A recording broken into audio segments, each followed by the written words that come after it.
This episode was sponsored by Property, the leading real estate agent for all real estate transactions with a comprehensive ecosystem. They combine highly trained experts with the latest technologies on an intelligent platform to provide clients, brokers, and service partners with risk-free, flexible, and simplified services. Learn more at property.com. That's property with an I.com. I'm always this funny girl at parties that really likes bacteria. Bacteria are extremely cool. They can do stuff that we never thought about. And this is the whole basis of CellX, to take advantage of these very cool metabolic abilities that they have. We just need to find the right ones.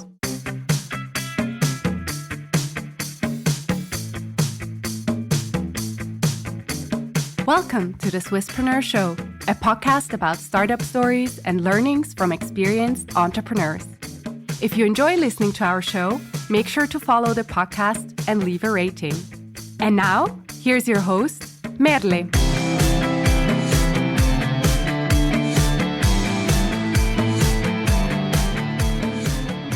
I'm sitting here today with Estelle, the CEO and co-founder of CellX Biosolutions, which are using bacteria to break down forever chemicals. But first of all, welcome, Estelle. I'm happy that you're here. Thank you so much, and thanks for the invite. So before we start and also get to your personal story, first, can you explain to us what are forever chemicals? So forever chemicals are, chemicals that are extremely difficult to break down, to degrade, are known to be or were thought to be really recalcitrant, non-biodegradable. So when we talk about forever chemicals, we usually think about the PFAS, so these fluorinated polymers that were widely used in industry, that still are used actually, although they're coming under a ban soon. So that's your Teflon pans, waterproof jackets, coatings, the anti-stains. They're really used in many different applications in industry, in the firefighting foams. That's a big one. That's how you end up polluting the environment a lot of the times. And there are some other chemicals that are also really difficult to degrade, but at CellX, we really focus mostly on the PFAS. But I can tell you more about the other substances as well. But that's really good to know already. So thank you for explaining that to our listeners. And now, of course, I want to know how you got to that topic, how the whole CellX journey started. So maybe we can start with you and your journey, because you actually started out in marine microbiology. And what actually motivated you to take your PhD research, which you did at ETH, beyond academia and turn it into a startup? Can you tell us about your path? Absolutely. So I think to start off, I can tell you that I've always been, really passionate about nature, about the ocean. This is why I wanted really to dig into marine microbiology. And why microbiology? I'm always this funny girl at parties that really likes bacteria. Like what? But bacteria are extremely cool. They can do stuff that we never thought about. And this is the whole basis of CellX, to take advantage of these very cool metabolic abilities that they have. We just need to find the right ones, So basically, my PhD was about studying how bacteria cycle organic carbon in the ocean. So, to break down natural polymers like sugars, because the ocean is one of the greatest carbon reservoir on the planet and, is therefore extremely involved into carbon cycling and the balance of CO2 between, the ocean and the atmosphere and so on. And bacteria are extremely key players, actually, in these dynamics. So I was studying them directly in the ocean using in situ microfluidics. And I quickly realized, though, that what I was doing was very cool. I really liked it. It was, though, fundamental science. And I've always wanted to have, a very applied impact today and not maybe in 10, 20 years. So I thought, wow, wait, what I'm working on right now, what I'm developing as a tech could be really applied for something that we need right now. Yeah. And this is how I thought, what if I would use my microfluidic device and this robotic enclosure I was further developing to deploy it in situ. What if I could use it to create the biggest catalog of bacteria that can be used with purpose? You know, having one strain for one specific application. And I was quickly told, I mean, this is not a bad idea, but can you focus? Because, you know, and being ambitious is good, but being focused is even better in your ambition. So this is when I thought, okay, I've always wanted to have an impact. What are the needs that we face right now? One of them is big time pollution. So I thought, okay, then I'm going to focus on really capturing bacteria that can degrade pollutants and make a catalog of pollutant degraders. Okay. So in my PhD, I was not, you know, studying directly pollution and isolating bacteria that can degrade these pollution. So this is how then in the PhD, though, I took workshops and business classes, I would say. So I did the InnoSwiss Startup Campus, the program called Femino, and then the initial coaching from InnoSwiss. And this is when, you know, it really taught me how to go about business because I didn't have any background before. And this is when I discovered the wonderful world of, you know, talking to industry. And at the beginning it was a little bit difficult, but the coaches in these programs, they really pushed us to do it. And it was the right thing to do because then this is when I really noticed that there's a huge demand in industry for this type of services, for this type of products. And it helped me narrow down and find exactly what I was going to focus on and how I'm going to, you know, bring the product to the market and even trying to figuring it out better and better every day. But this is how basically I noticed that I had something potentially really impactful and that I really wanted to do this because it really, you know, was bringing me a lot of energy. It drove you. Exactly, yeah. So when I graduated in 2023, early in the spring, then I stayed as a postdoc in my lab to run all of the proof of concepts. So this time was the time to really show that, you know, the tech could be used to do that.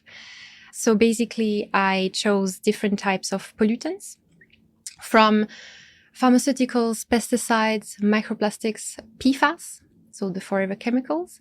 And I wanted to show from the most easy to degrade, I took paracetamol, and the most difficult to degrade, and this is where I took PFOA, so a very, you know, typical type of PFAS.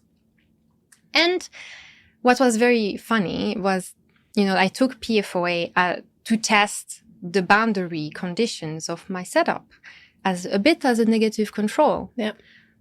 And it turned out that was the one that worked the best. And this is where, you know, it was a little bit by chance, but I guess often discoveries are made by chance that, you know, this is how then we realized the needs that were in the industry for this type of degradation. And this is how it ended up being our lead product. That's cool. So interesting.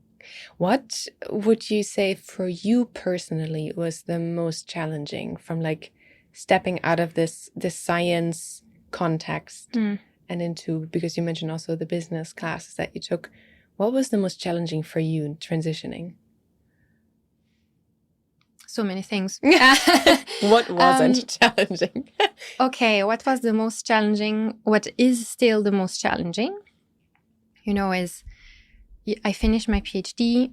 When you graduate, you're kind of an expert in your field. I was very comfortable. I knew my network. I knew the topic really well. I was feeling very confident in my abilities to navigate that topic, that subject. And I decided to throw it out of the window. So meaning, you know, okay, never mind.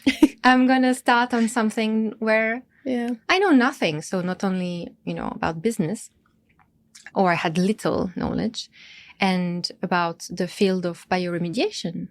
So basically, I stepped out of my comfort zone and I just restarted the learning curve, which in my opinion was a great decision because I didn't want to stay in fundamental science and I really wanted to bring this game changer.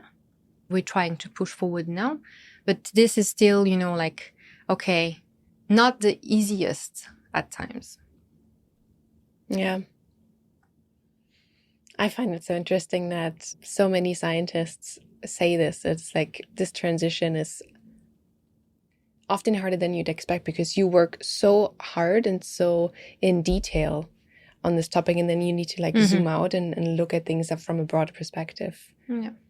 But I really, stand for everything is possible. I mean, this is learning the different skills of business and so on. I mean, it's so interesting, and I'm not saying it's not possible. It's just, you just need to put in the work. Yeah. And there's a bit of, a part of maybe stepping out and looking at you and your ego sometimes. And, I guess it's good in the end to relativize a little bit. Yeah. And then how did you meet your co-founders?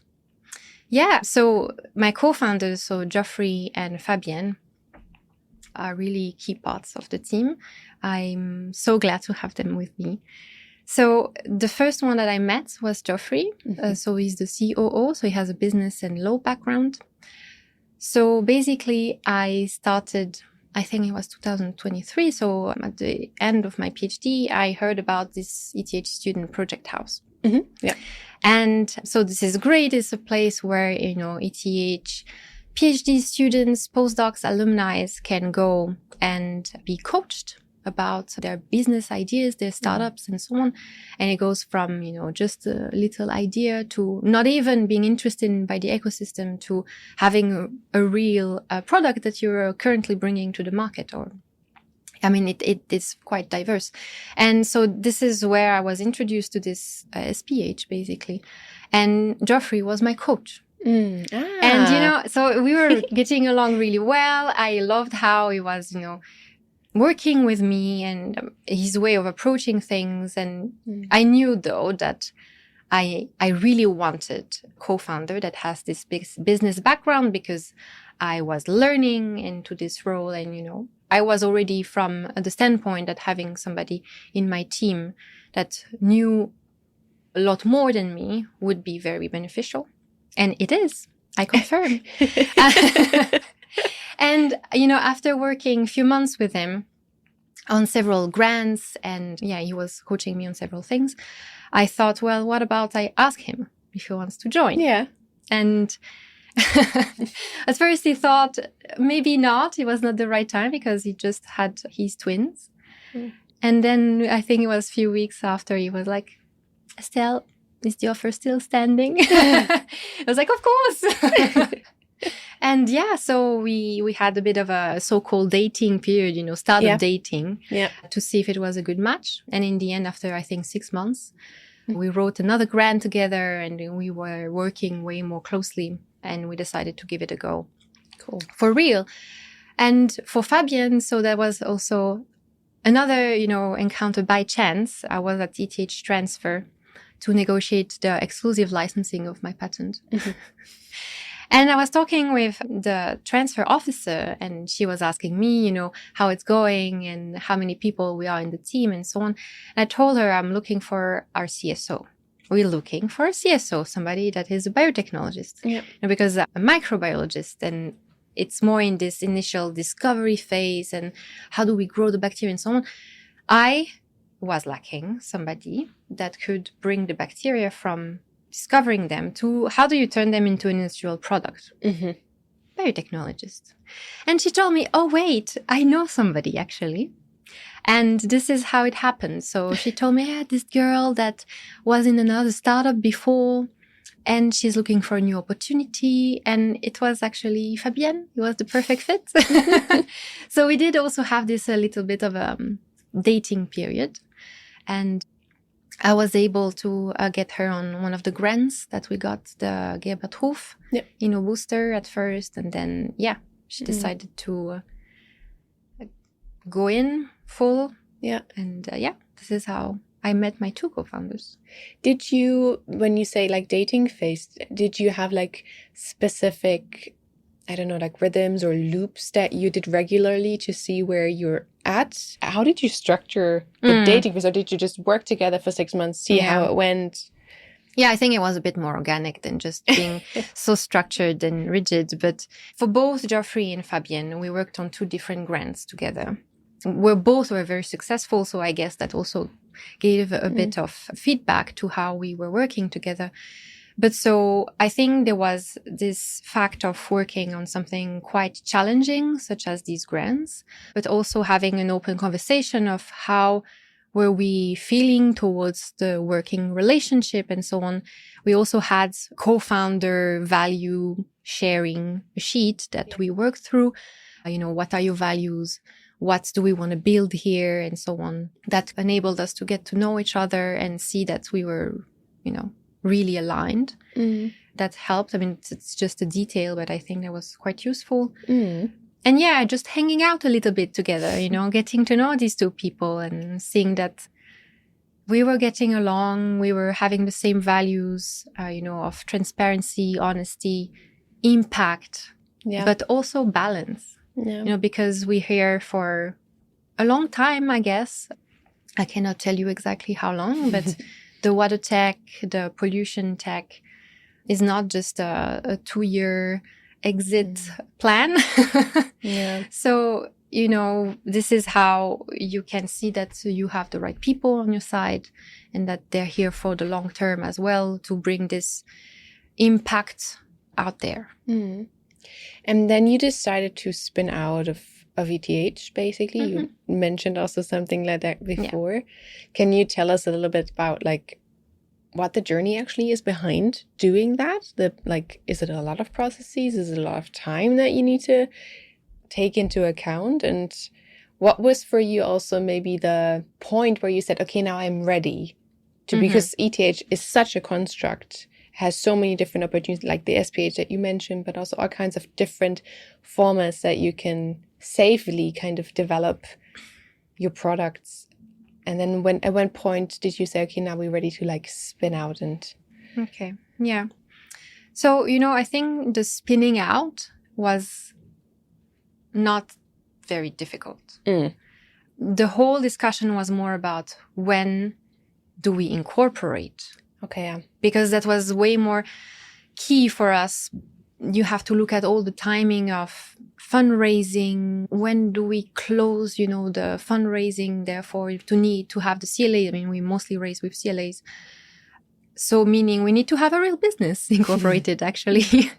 While though, not doing it too early because we have all of these grants that we want to apply to. And that was a bit more the question in itself. With ETH, it was actually, not surprisingly, I would say, but quite easy.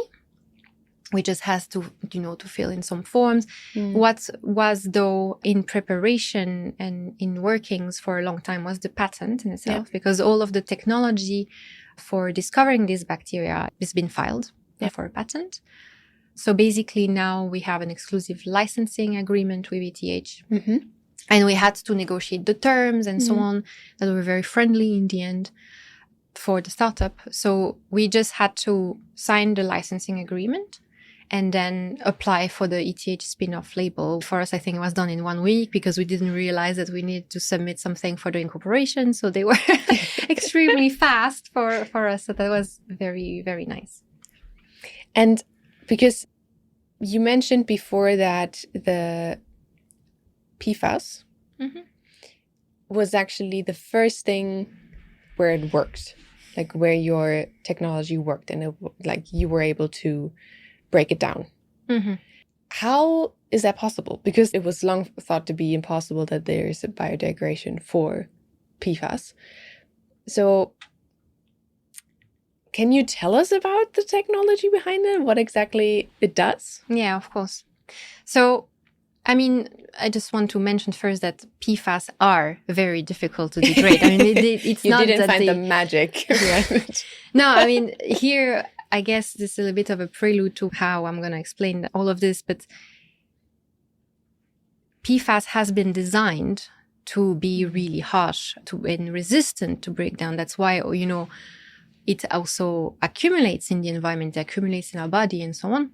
But the whole standpoint of the startup and my personal standpoint is that bacteria are so wonderful, first. And, they can do everything that you might think of. Because in microbiology, we know that, 95% of the total diversity of bacteria is unknown to us. And now we know more and more with all of the power of genetic sequencing and so on, and we're discovering, what's out there. But although, we're getting to sequence more of these genomes and bacteria, we don't know what they do. So my standpoint is that they probably can do whatever we imagine. We just need to find the right one. So the technology, going back to the question, is like a fishing rod for finding the needle in the haystack of the bacterial diversity. So you have to imagine this huge pot of different millions and millions of bacteria that are different. And you take your fishing rod and you go find the one that can do what you need to do. So this is our microfluidic technology, in which we can inject the pollutants that we want to degrade. And then we go in the environment where we think we can find these bacteria. So meaning mostly in either polluted spots where the bacteria have been exposed to the pollutants. So they have started to, if they wanted to survive, to develop the metabolic abilities to break down these chemicals. Or to places where there are naturally similar chemicals.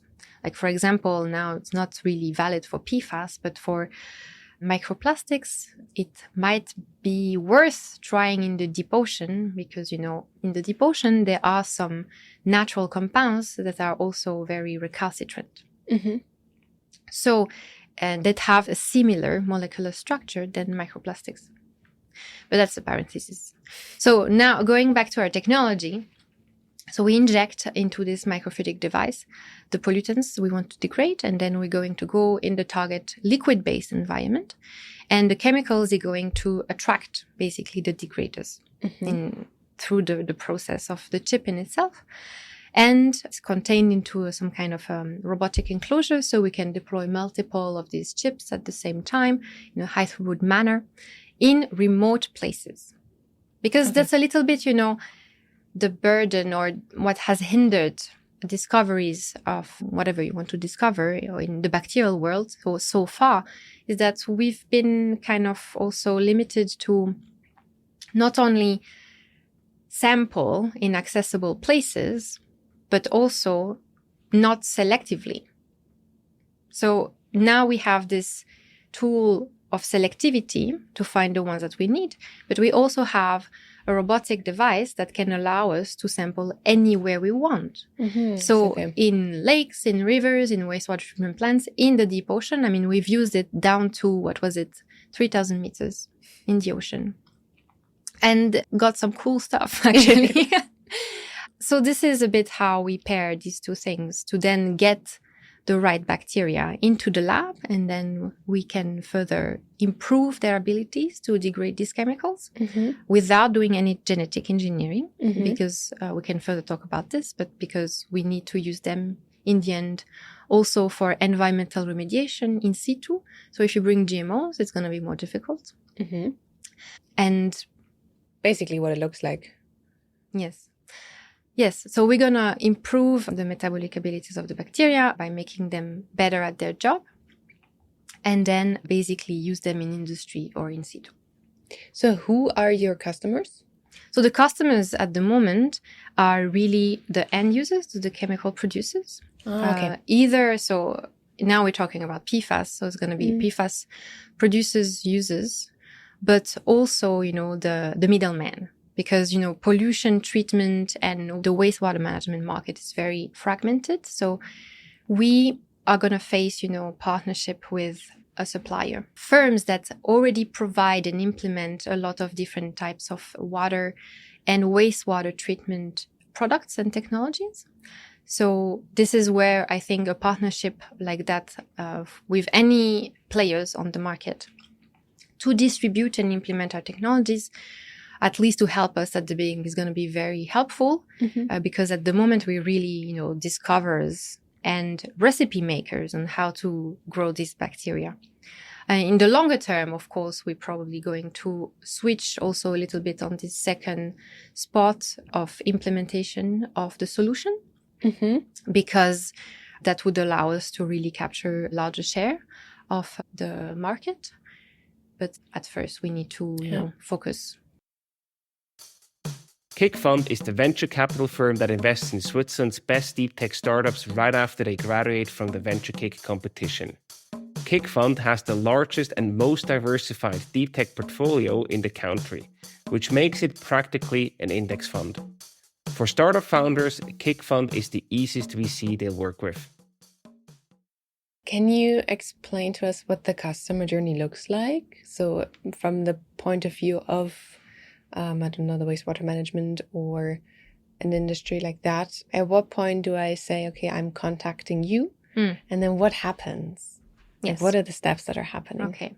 So now, industry is any type of, especially PFAS producers, but also some pharma or pesticide producers, they're facing changes in regulations in Europe, but as well also in the US. They're drastically reducing the amount of chemicals that are allowed to be exiting from these industries and also even ending up in the environment. So now they were at a certain level and it's being reduced. Now some of our clients we are talking to constantly, they're having some troubles to meet the new regulatory norms because the technologies that they have, they're either not efficient enough or, in the end, they have to dilute more their effluents and they have to burn more. So now for one of our clients, instead of, sending 2 trucks per week to incineration to meet the new norms, they might have to send 10 trucks per week. So this is extremely costly, but extremely costly. And obviously not sustainable at all. Sustainable on the point of view of, emissions of CO2, but also as a business in itself.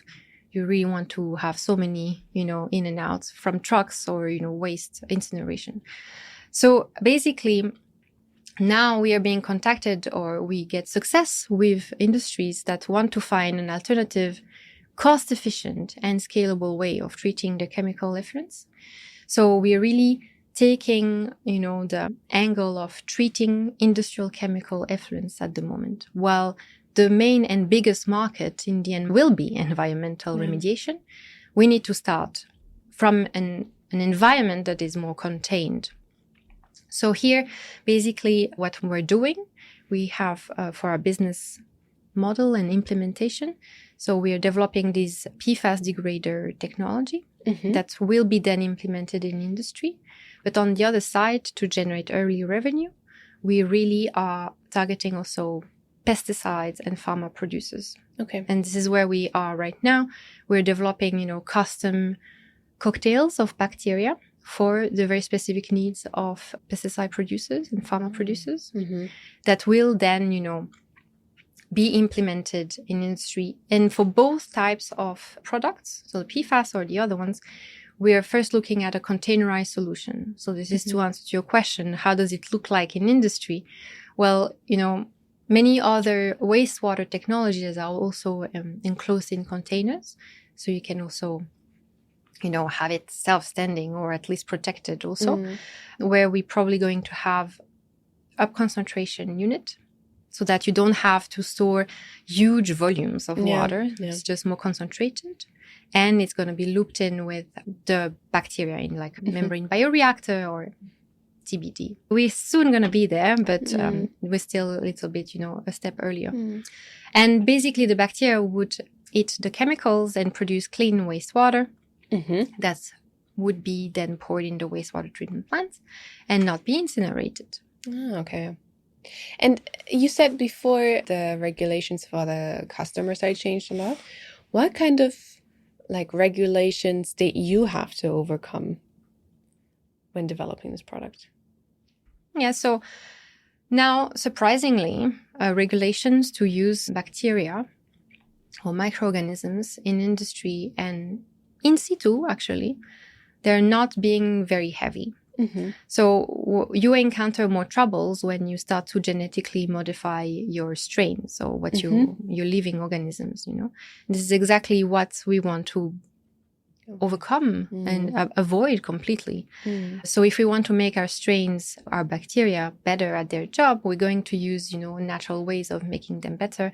So it's called, using an evolutionary pressure on these bacteria by repeatedly exposing them on the pollutants once we have captured them, and making them better at their application without, duplicating genes and so on. The only I could see, way that we would have to use genetic engineering, or can it be used, can it be really named engineering? I don't know, is if suddenly there's no other way that if suddenly we need to remove pathogenicity gene, for example, if meaning our bacteria have a gene of resistance for example, antibiotics, or I don't know, whatever other problematic, disease gene, that we might have to remove it if there's no other way. If there's no other way, no other bacteria that have the same function without this gene. So this might be a bit what might limit us in the future if they have some pathogenicity inclines. So what does your competition look like, but also what is the traditional approach at the moment? So when you start talking to industrial chemical producers, you quickly realize that what they do mostly is burning these chemicals. So all of the concentrated chemical pollution is gathered, even sometimes more concentrated, and then sent to burn. And this is a huge bottleneck because, for example, in Switzerland, we don't have so many incinerators at all, actually, that can burn, for example, PFAS at 1,200 degrees, which is a temperature they will be destroyed. Yeah. So a lot of these industries need to export in Europe, for example, to other incinerators, which adds up to the bill, basically. Yeah. Then the more diluted waste goes into the wastewater treatment plants, and this is where they have to meet certain concentrations to then be able to pour these chemicals in the plant. Because most of the time, the problem is that the bacteria that are in the wastewater treatment plant, so the natural sludge, cannot degrade these chemicals because it's, again, not the right strains. So this is a bit the first limitation. Now, there are some other competitive methods, obviously, competing methods, that are all in development, some of them more advanced than others.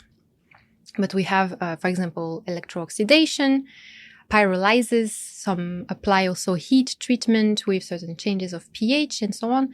So there's a lot of other methods that are being developed. And I think, it's more an opportunity for us than a big disadvantage, because PFAS and other type of pollutants, it's a huge issue.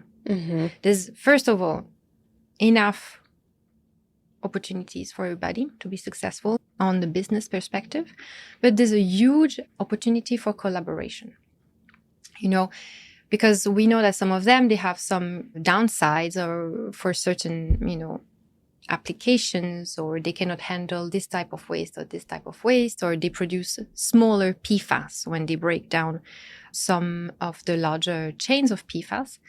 And this is where also combining these technologies with the bacteria, for example, one type of technology can chop down the large chains of PFAS, and we can use bacteria as a second treatment step to eat up the little shorter chains of PFAS, like the PFBA, the TFA, and all of these very small polymers. And I think, all the founders will tell you, yes, we have a self-standing solution and we can capture the whole market or part of the market. And that might be true, of course, but I think there's more opportunity in combining the technologies to actually solve the problem. So I have a different vision also, where the technology can go to and what it can be used for. No, exactly. I like that. And I want to talk to you a little bit about your whole fundraising journey. And you mentioned before already that you were writing a lot of grants. And we're talking today here because you're part of the Kick Fund / venture cake. And in total you raised, correct me if I'm wrong, 1.7 million. And previously you finished the venture cake program, and through that you got supported by Cake Fund. What's your fundraising journey? Like, what convinced investors to back you, but also what was the journey from maybe grants to then investor funding? So I don't think we should see, the journey going from black to white, grants to fundraising, because it's very much overlapping. We were just applying to grants for non-incorporated projects. We have started to apply to, incorporated business grants. And the fundraising is more on top of this as an additional layer. So what really convinced the investors to back us up, what comes to mind is, of course, we have great innovation. We have something that is a game changer in industry. It needs to be developed, obviously, further implemented and tested, like all startup innovation. But what I think we have on our side is a wonderful team. People that, care, that are here standing for impact and fit together really well. And I think that shows. And that, I think, was one of the many aspects that convinced our lead investors. What's the most challenging for you in the fundraising? What's the most challenging is to keep on going while everybody tells you no. Fair enough, yes. But, I mean, as we can see, because we closed our pre-seed, some people do tell you yes. And more importantly, people that you want to have on board. Because I think that's also a very important aspect. You need to have the right people. It's not like just say yes to whoever wants to fund you. I mean, we were in the situation where we had the possibility of choosing. I can imagine that sometimes it might not be the case, but I think that was a very lucky position that we were in. So do you, for example, for the people that then sit on your table, because you are, I would say, very impact-driven and purpose-driven, is this a value that you make sure also the people on your table have? Yes. Yeah, absolutely. What we really wanted to have as mindsets in our investors, that we're here for a long run. We're not bringing flip-flops to the market. So it's going to need a bit of time, to bring a real impact. Yeah, and bacteria, they have their own life. They do whatever they want in the end. So sometimes you need a bit of time to convince them to do their job that they're supposed to do. And you need to, understand them. It sounds like I'm talking about kids but it's you see the parallel. And it's a bit true. And you were also part of the DVGA program, which is actually where we met. And I think for me, I would say Venture Cake and Cake Fund has a similar standing. What changed besides the financial part? What changed for you also taking part in these kinds of programs? I would say the network, the connections that I made with many different players in the ecosystem.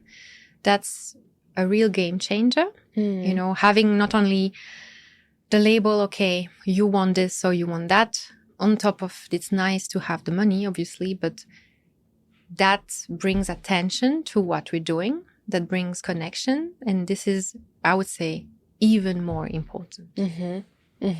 Because at our point, there's the path forward is still long. If you meet the right people at the right time, I think this can be, a game changer for many different aspects of the business. Do you have any tips on programs that people that are starting out should really apply to or check out that really were helpful for you? I mean, for me, what was the most helpful, at least when I was doing my PhD, was to do these 3 different workshops. That was the Startup Campus from InnoSwiss. It was called Business Concept. And this is the first time where I was really exposed to the world of, business and how do you build a business? So what do you have to look at? And what's fundraising? You know? Yeah. Who do you have to contact in industry? How do you do it? And so on. What's a good idea? What's not a good idea? So how do you really look at these aspects? And I mean, I told you this is also how I found my true purpose, basically, to do this type of entrepreneurship journey. But also Femino and then the initial coaching from Industries. Yeah. These are all very accessible programs that anybody who's interested in that field can participate. And I would highly recommend. And then when you step into your startup role, basically, there are some other ones, like Venture Kick. I think everybody that has access to this program should apply because it's a great exercise, you know, again, on top of the funding, if you get it, which is great, but they give you some tough love. Which is important. Yes. Yeah. It was a great experience. And now I, of course, want to know what's the future for CellX. So where do you see technology, but maybe also your team and yourself at the end of next year and then in 5 years? Okay. So now I'll start answering this question from the product perspective, because that's what we're very much focused on at the moment, obviously. So what we are aiming to do by the end of next year maximum is to show that, you know, our biosolutions are effective on pure compounds, like they are now, but they can also degrade the pollutant in a real industrial effluent. So this is like the main big inflection point that we want to reach, ideally by the middle of next year, maximum when we need to close our next fundraising round, which is our seed. We will probably start in the spring next year to be closed by the end of next year. So we really want to show that they're efficient in these complex mixtures. There are more, you know, varying parameters. And this is what industry wants us to show, obviously. And I think we're on the right path. Now we are already starting 2 of them with real chemical effluents. And this is going to be, the next big point. And then early 2027, we will be able to have a first industrial pilot. So the first phase, more like the lab pilot, and then 27 on site, you know, like in our container, in the bioreactor, treating real effluent. And this is something I'm really looking forward to. Who knows? Maybe you can do it before, you know, if the bacteria are getting doing their job, getting going, you know. And your team, how many are you at the moment? Now we're 8, going on 9 in November with a new hire.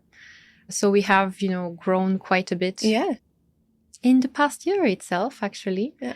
We were very successful with different grants that has allowed us really to hire people for product development through ETH. Now all of the ETH-based grants are going to stop at the end of the spring next year. Yeah. And then this is also when we're going to spin off. I mean, it's not the right term, but get out of ETH, going to Schlieren among the adult startups, if I may say. No, this is very exciting, actually. Yeah. And we have also the space, you know, to grow further, double in capacity at the same spot.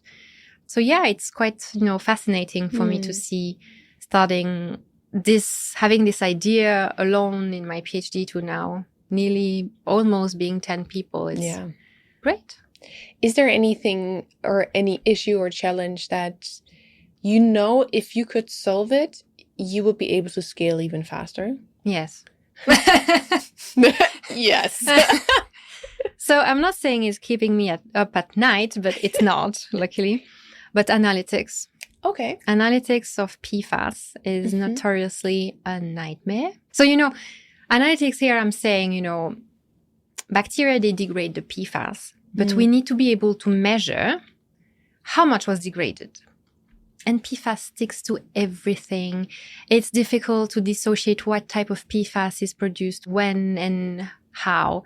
So now we're talking, you know, like with technical terms, it's called mass spectrometry. And then you have different types of machinery. And so now, though, we have a great partner that's providing the method development and the analytics of all our samples, basically, when we have to show how much has been degraded and so on. But we're producing also so many samples for different types of pollutants, for different types of PFAS. And now we need to look at having probably our own analytics in-house. This is the natural next step that we will have to put in place also for the move in Schlieren. But it's a bit of an investment. These machines are quite high capex, let's put it that way. But it's needed, and I think it's going to really help us move forward, be more fast, but also more competitive in the end. And do you also need to hire for that? Well, yeah, probably. No, not probably, for sure. We're going to have somebody that is trained with similar molecules. I can see how maybe we could find somebody that is knowledgeable about PFAS analytics, but might find another more adaptive person that can, switch between different types of molecules as well. Well, if any of the listeners feel spoken to, reach out. Shoot me an email. Exactly. So I want to finish our conversation with a round of rapid fire questions, which we like to do. So I'm going to ask you a question and you just say the first thing that pops to your head. What's the most valuable thing that startup life has taught you that lab life couldn't? Being uncomfortable makes you grow. Very wise. Then looking back, what mattered most for you for your first hire? And that could be either co-founders or hire out the team afterwards. Scientific knowledge or business skills? What's the most important? For the first person that you hired. Business. But because of my perspective, because I had the scientific knowledge, so I needed somebody, from the business. Yeah. Then what habits help you stay balanced as a founder? Let's reconnect in a year, My circle, my partner, my husband, sometimes where everything is like, keeps me rooted, grounded. And I'm very lucky to have that. And then lastly, if you had to describe CellX's mission in one word, what would it be? In one word? In one word. That's very difficult. Change. I'll leave it to your interpretation. That's a good one. Thank you so much, Estelle, for being here. For this wonderful opportunity. And thank you for sharing all the insights. I never knew I would talk so much about bacteria. Nor PFAS. It was really interesting. And I'm super excited to see where you're growing towards and what's going to happen with this mission and with the change. Thank you so much. Thanks for this great experience. And it's always a pleasure to tell people more about what our mission is and what we do at CellX.